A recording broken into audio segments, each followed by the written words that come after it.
Mr. Louis Chua.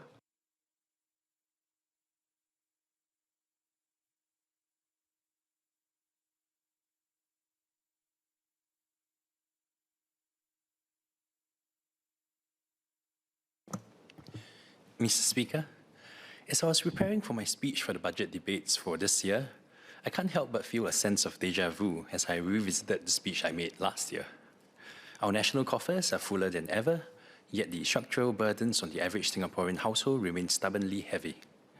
There are many recurring themes and issues that continue to be not just relevant, but also increasingly pressing for Singapore and Singaporeans, and I sincerely hope that the Prime Minister and Minister for Finance can seriously consider my suggestions for the current term. Mr. Speaker, the recent revelation regarding our fiscal position for FY25 warrants serious scrutiny. The projected surplus of 15 billion, more than double the earlier estimate of 7 billion, is a stark reminder of a recurring pattern. This is not an isolated incident, and as I highlighted in my Budget 2025 speech, higher than expected surpluses have been a consistent feature of our public finances since at least 2021, often following initial estimates of deficits. This persistent issue of fiscal marksmanship raises fundamental questions. Is the government consistently taking more from the economy than it truly needs? And what are the implications of this for our private sector? When a government persistently runs a budget surplus, it is effectively withdrawing liquidity from the economy and reducing the net savings of households and businesses. Persistent government surpluses are, by definition, private sector deficits. While the government may argue that these surpluses are necessary for long-term planning and unforeseen contingencies, the sheer magnitude and regularity of these upward revisions suggests a systemic issue. It begs the question of whether the urgency behind tax increases, such as the GST hike, was truly justified when the state consistently finds itself with more resources than initially projected. And also, as based on my checks, when announced in 2022, the GST hike was projected to bring about 3.5 billion annually when the full hike is in place by 2024. GST revenue was initially estimated at 12.8 billion in Budget 2022. This year, GST revenue is estimated at 22.3 billion, an almost $10 billion increase.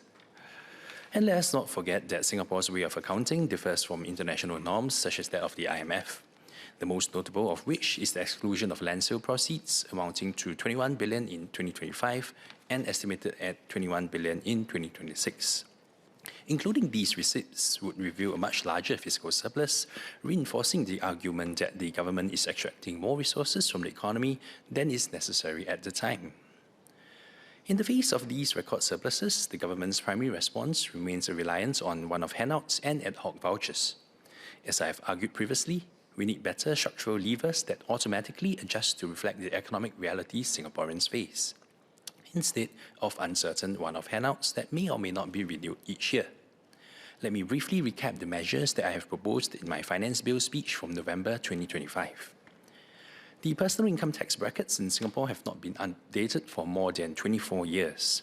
Since 2001, nominal wages and the cost of living has risen significantly, leading to bracket creep, where taxpayers are pushed into higher marginal tax brackets even if their real purchasing power has stagnated. The earned income relief is another example of a structural feature that is long overdue for adjustment. The relief for workers under 55 has remained at $1,000 for many, many years. And worse still, the personal income tax rebates from the last 2 years were discontinued in Budget 2026. PM Wong spoke at length about AI in his budget speech, and where AI is recognized as a critical driver of economic transformation. It's incongruous that personal expenditure on AI-related tools and education does not receive the same tax relief consideration as corporate AI investments. If we are serious about fostering a future-ready workforce, we must incentivize individual upskilling and adoption of new technologies through our tax policies. As I shared last year, it would be wise for us to introduce a broad-based skills investment relief, allowing individuals to claim a capped deduction for out-of-pocket training expenses. This would be an expansion of the existing cost-free relief, which only provides relief for specific approved academic, professional, or vocational qualification. Similarly, for businesses, particularly SMEs, the current system of fluctuating corporate income tax rebates, varying from 20 to 50% over the last decade, lacks the certainty and predictability needed for long-term planning. To underscore my point, the corporate income tax rebate for Budget 26 was reduced to 40% compared to 50% for 2024 and 2025. Ironically, in the face of BEPS 2.0, the concessionary corporate income tax rates for approved global trading companies of as low as 5% on income from qualifying transactions in qualifying commodities was extended from 2016 to 2031. We should embed the same level, if not higher level, of stability into our personal and corporate income tax regime, moving away from discretionary rebates towards a more transparent and consistent framework that truly supports our Singaporean base. Next, let me touch on two issues which I believe were missing from the strategic focus of Budget 2026, the first of which is the issue of wealth inequality. As I've shared in my budget speech last year, I believe the deepest divisions in our society today are not based on race, language, or religion, but based on socioeconomic status, which is closely tied to wealth inequality. If we do not take a concerted effort to address this issue head-on, as we have done with race and religion, these divisions will only deepen. I was initially hopeful when the recently released MOF occasional paper on income growth, inequality, and social mobility trends in Singapore was published on 9 February, ahead of PM Wong's budget statement. This paper provided the first ever public release of Singapore's wealth data, which revealed that Singapore's wealth inequality, with a Gini coefficient of 0.55, exceeds that of income inequality. Unsurprisingly, to the extent that wealth at the top of the distribution is underreported, measured wealth inequality is likely to be underestimated. While the paper notes broad-based improvements in income mobility, it is also highlighting a gradual moderation in social mobility as our economy matures. This data underscores the urgency of implementing robust measures to address wealth disparities. I reiterate my proposal from Budget 2023 for a net annual value NEV tax on properties to be reinstated, particularly targeting high-end properties such as good-class bungalows or those who own secondary residences. Property is already a preferred means by the government to tax wealth, such as via progressive property taxes and stamp duties. Bringing back the NEV tax would serve as an effective complement to our system of taxing wealth, ensuring that those who benefit most from our economic growth contribute proportionally to our collective well-being. Furthermore, we must seriously consider bringing back estate duty, which was abolished in 2008. As with the estate duty pre-2008, exemption thresholds can be set such that only those who are truly wealthy will be affected. For example, the exemption threshold for dwelling houses was set at 9 million Singapore dollars from 1996 to 2008, and an updated threshold adjusted for inflation can be determined as with other asset classes. The OECD's 2021 report titled Inheritance Taxation in OECD Countries state that, and I quote, "An inheritance tax, particularly one that targets relatively high levels of wealth transfers, can be an important tool to enhance equality of opportunity and reduce wealth concentration. The case for inheritance taxes might be strongest where the effective taxation of personal capital income and wealth tends to be low. As we all know, there is no capital gains nor dividend taxes in Singapore. The challenge with taxing wealth via property tax, stamp duty, and motor vehicle-related taxes is that the middle income and upper middle income groups end up suffering too. Consider the recent changes to the PAF rebates in Budget 2026, which saw a 45 percentage point cut and a cap reduction. I had welcomed the government's move in 2023 to further adjust the ARF and cap the preferential ARF rebates at $60,000. This time round, however, while ostensibly aimed at luxury cars, the impact of the PAF changes is felt across the spectrum. A BMW 5 Series listed for around $370,000 will see its PAF rebate slash from around $40,000 to $4,000. But even an entry-level Suzuki Swift, which is one of the cheapest cars in Singapore at a mere so-called $152,000, will see its PAF rebate slash from $6,600 to $660, resulting in an increase to its annual depreciation to about $15,000. This demonstrates how policies intended to target the affluent can also impact the middle-income segment, while the truly wealthy, like those who rent high-end properties, remain largely unaffected. We must ensure our tax policies are truly progressive and do not inadvertently burden the middle class. We should therefore also study wealth tax issues in other nations, such as Norway and Switzerland, where they are present. The government might point to Norway as a cautionary tale, claiming that the increase in the rate of wealth taxes had resulted in an exodus of wealth. Ironically, many of the wealthy turned to Switzerland, which has a wealth tax, instead of other jurisdictions without a wealth tax. The Swiss model, with its forfeit fiscal or lump sum taxation based on lifestyle expenditure or multiple of living expenses, offers an interesting alternative to traditional wealth taxes based solely on asset valuation. This approach could be explored to ensure that those who benefit most from Singapore's security and conducive environment contribute their fair share, even if their declared income or assets are difficult to fully ascertain. Some may argue against wealth taxes, citing fears of capital flight. However, Singapore's unique value proposition, similar to Switzerland, remains a powerful draw for global talent and capital. Many wealthy individuals would still prefer to reside and operate here, especially in the context of what PM Wong said about the weakening of the multilateral system, where countries everywhere have less confidence that common rules will protect their interests. Finally, let me touch on the second major issue which I believe is missing from the strategic focus of Budget 2026. That is our record low total fertility rate, or TFR. If we can establish an AI council to provide strategic direction and to drive Singapore's AI agenda, where is the equivalent council or dedicated high-level focus to act with clarity and resolve on our existential demographic challenge? Our TFR fell below 1.0 in 2023 and remained there in 2024, a trajectory that poses a profound threat to our long-term sustainability. The truth we must confront is whether the government is genuinely committed to structural solutions for our fertility crisis, or whether it is increasingly leaning on immigration as an easier way out. At the recent Institute of Policy Studies IPS Singapore Perspectives 2026 conference, Acting Minister Jeffrey Xiao described our TFR of 0.97 as abysmal, but simultaneously argued that we need to do more with integration so that we can do more immigration. Mr. Speaker, there is no denying that the vibrant fabric of Singaporean society is largely woven by immigrants, and this is something we must cherish and continue to uphold. However, I also believe that the government must do more to nurture a fertile environment for parents to grow their families. Instead of taking the path of least resistance, we must be bold and innovative in our approach to raising our TFR.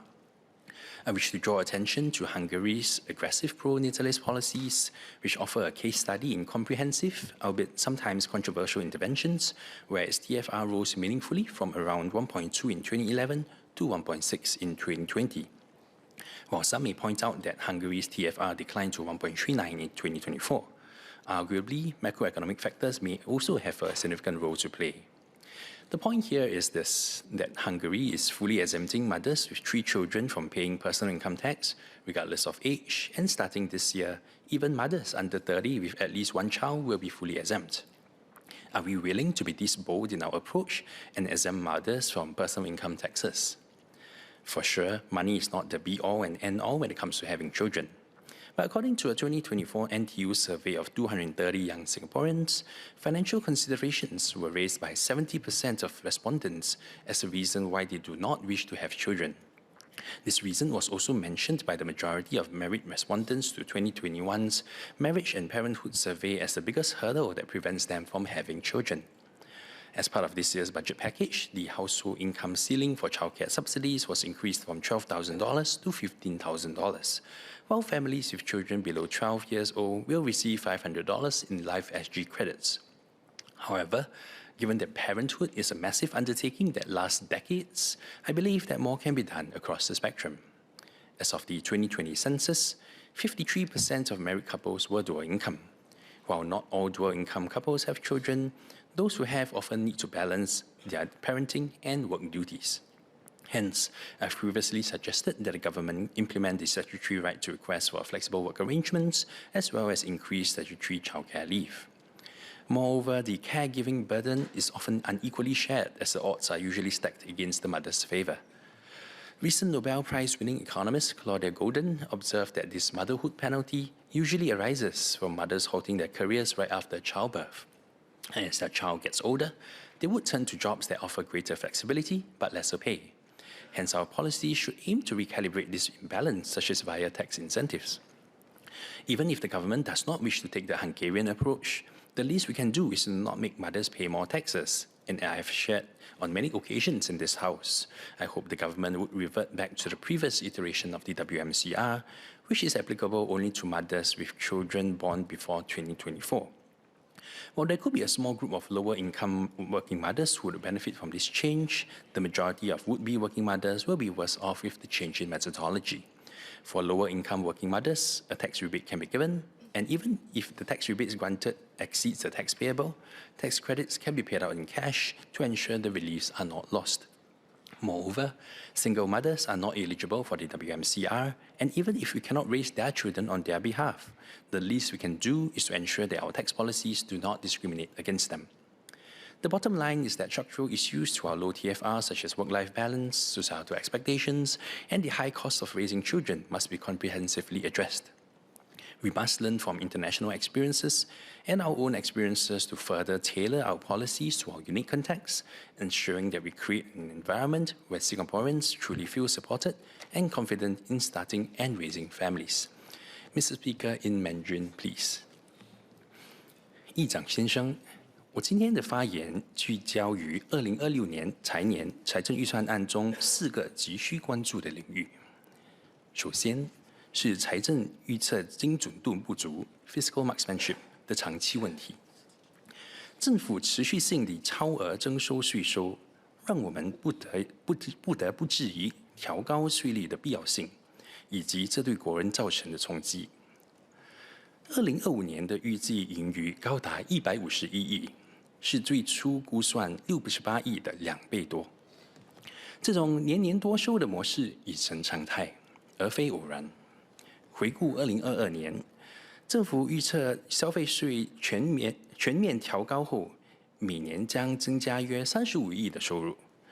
当时估算的 GSE 总收入为128亿，而今年这一数字预计将飙升至223亿，增幅接近100亿。其次，我们必须优先考虑税务结构性改革，而非年复一年的依赖一次性措施。